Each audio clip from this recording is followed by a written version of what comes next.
एक बार किशोरी जी, सब सखियां और ठाकुर जी यही दुबका धाई खेल रहे थे। सब छुप जाओ और एक कोई 10 तक गिनती गिन के ढूंढेगा।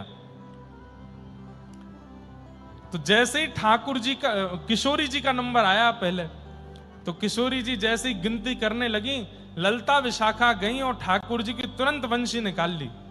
बोले सुनो। बोले क्या? किशोरी जी ढूंढने आएंगी। अच्छा, ज्यादा गहरे में जाके मत छुपना, ऐसी जगह छुपना कि किशोरी जी को ज्यादा श्रम नहीं करना पड़े, थोड़ी देर में ही आप मिल जाओ।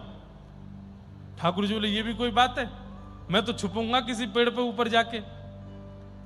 ललता विशाखा बोली तो फिर या तुम्हारी बंसी तोड़ देंगी, हम ऐसे करके खड़ी हो गई, अभी तोड़ते हैं। ठाकुर जी बोले आए मत तोड़ो। बोले तो फिर वचन दो, हमारी किशोरी जी जब आएंगी तो आप ज्यादा गहरे में नहीं छुपोगे। ठाकुर जी बोले नहीं छुपूंगा मैं। हाँ तो जाओ, खड़े हो जाओ। सो ठाकुर जी एक पेड़ के पीछे ऐसे खड़े भये हैं कि किशोरी जी जैसे ही 10 तक गिनती करके मुड़ी तो तुरंत दिख गया पीतांबरी लहरा रही है। किशोरी जी धीमे धीमे गई और पीछे से जाकर के तुरंत ठाकुर जी को पकड़ लियो। पकड़ लिए सब सखियां प्रकट हो गई। अरे बाबा, अरे किशोरी जी, आप तो बड़ी हमारी माननी हो, आप तो बड़ी हमारी श्रेष्ठा हो, आपको तो ढूंढना ही नहीं पड़ा, नेक में पता चल जाए। ठाकुर जी मंद मंद मुस्कारे, हम बे आपको परिश्रम नहीं करना पड़ता, नेक में मिल जाता हूं ना मैं। किशोरी जी बोले अच्छा चलो अब आपकी बारी, आप जाओ।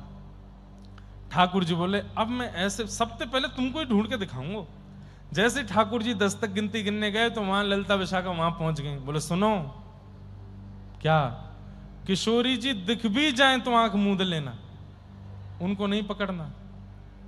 बोले तो एक बार तुम्हारी बात मान ले। विशाखा बोली तोड़ू बंसी अभी? नहीं नहीं यार मत तोड़ो। बोले किशोरी जी सामने भी आ जाए तो पीछे मुड़ जाना। ठीक है। अब सीधी सादी सी है हमारी किशोरी जी, एक पेड़ पे नेक 100 से ऊपर चढ़ गई और ऊपर दोनों चरण करके बैठी हैं, लेकिन किशोरी जी की चुनरी जो है वो नीचे लटक रही है। ठाकुर जी 10 तक गिनती करके जैसे ही चले, मतलब इतनी सहज है कि दृष्टि पड़ ही जाएगी। एक बार देख भी लिया और किशोरी जी को पता भी चल गया कि इन्होंने मुझे देख लिया है। जैसे ही ठाकुर जी की दृष्टि पड़ी, देखी किशोरी जी, अरे अरे किशोरी जी आप कहां हो? अरे श्यामा, अरे अरे मेरी राधा रानी, तुम कहां को चली गई? बदल दिया रास्ता, कहीं और चले गए।